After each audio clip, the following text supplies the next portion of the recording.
BNP Awami লীগকে নির্বাচনে চায়, তাহলে কি বিএনপি আওয়ামী লীগের বিচার চায় না? না বিএনপি ভাই আপনাদের কি লজ্জা শরম নাই? আপনাদের এত মায়া কান্না কেন? আপনারা কি সবকিছু ভুলে গেছেন? আপনাদের নেতা কর্মীরা 15 বছর যে এক যুগ প্লাস পলাইয়ে থাকছে, জেল কাটছে, মারা গেছে। আপনাদের নেতা কর্মীরা ঘর বাড়ি ছাইরা, মাইয়া পোলা, আত্মীয় স্বজন, কাজিন, বাপ মা সবকিছু চাইরা দিনের পর দিন, রাতের পর রাত, মাসের পর মাস, বছরের পর বছর পালাই পালাই থাকছে। তাদের আওয়ামী লীগকে নিষিদ্ধ করার জন্য আপনি আর কি চান?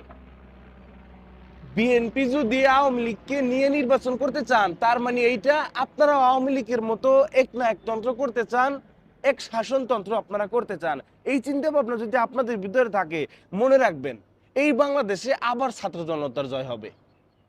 মনে রাখবেন, আপনারা আওয়ামী লীগকে যদি আপনারা লালন পালন করেন, আওয়ামী লীগকে নিয়ে যদি আপনারা নির্বাচন করতে চান, তাদেরকে যদি মনে করেন যে নিঃসন্দেহে আওয়ামী লীগ বিশাল দল, তাদের দেশের জন্য অবদান রয়েছে, কিন্তু সেটা তো তার কন্যা তো হারাই ফেলাইছে, তার নেতাকর্মী তো হারাই ফেলাইছে।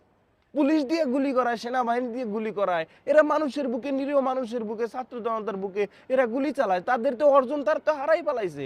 তাদেরকে নিয়ে আপনারা নির্বাচন করতে চান, তাদেরকে নিয়ে নির্বাচন দাবি করার আগে তাদের আগে বিচার দাবি করেন। আপনারা তাদের বিচার নিশ্চিত করেন, গুম খুন হত্যার বিচার দাবি করেন, তারপর তাদেরকে নির্বাচনে ডাকেন।